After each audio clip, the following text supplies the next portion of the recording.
పోలవరం కానీ అమరావతి కానీ ఏది చేయలే. రాయలసీమ బిడ్డగా ఏం చేస్తే ఇవాళ రాయలసీమ పెద్ద పారిశ్రామిక హబ్బులాగా తయారవుతుంది. ఎన్ని వస్తున్నాయండి వాళ్ళకి పరిశ్రమలు.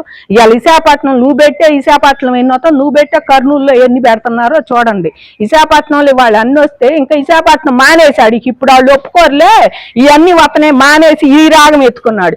ఈ రాగం నువ్వు ఎత్తుకుంటే దానికి తగ్గట్టు సీపోర్టు తగ్గట్టు చంద్రబాబు గారు ఆ సీపోర్ట్ను కూడా కోస్టల్ ఏరియా మన ఆంధ్రాకి మంచి బెనిఫిట్, దాన్ని ఎలా విస్తరించాలో ఆయనకి ఇప్పుడు కొత్తగా రాంబిల్లి ఇవన్నీ కూడా ఇదే సీపోర్ట్లు చేస్తున్నారు తీసుకొచ్చి, దాన్ని ఎలా చేయాలో చేస్తాడు. మచిలీపట్నం వాళ్ళు కూడా మెచ్చుకునేటట్టు ఇవాళ గుంటూరు వాళ్ళు కూడా ఇవన్నీ కూడా ఇవాళ నువ్వు ఎక్కడ పెట్టమంటావు తీసుకెళ్ళి ఏ సిటీలో పెట్టమంటావు ఈ రాజధానిని. తిరిగి ఇప్పుడు ఇక్కడ పల్లెటూళ్ళలో పెడితేనే మా ట్రాఫిక్కి ఇబ్బందిగా ఉందని పొలవమన్నారు రైతులు. అట్టా నువ్వు సిటీలో పెడితే ఈ మంత్రులు ఎమ్మెల్యేలు ఈ ముఖ్యమంత్రి వీళ్ళందరికీ ఎంత సెక్యూరిటీ ఎంత, ఈ తిరగటానికి వీళ్ళందరికీ టౌన్లో ఎంత ట్రాఫిక్ జామ్ అయిద్దండి. ఇవన్నీ ఆలోచించుకొని బాబు గారు ఎక్కడైనా ఎడారిలో ఇసుక అమ్మేవాడిని బిజినెస్ మ్యాన్ అంటారండి.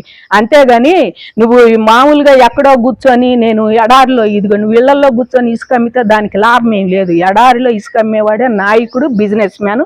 చంద్రబాబు గారికి ఆ తెలివి ఉంది, ఆయన బాగా చేస్తారు. ఎప్పటికైనా మీరు ఇలాంటి మాటలు తగ్గించుకుంటే మాకు చాలా ఆనందంగా ఉంటుంది ఆంధ్రప్రదేశ్ ప్రజలకి.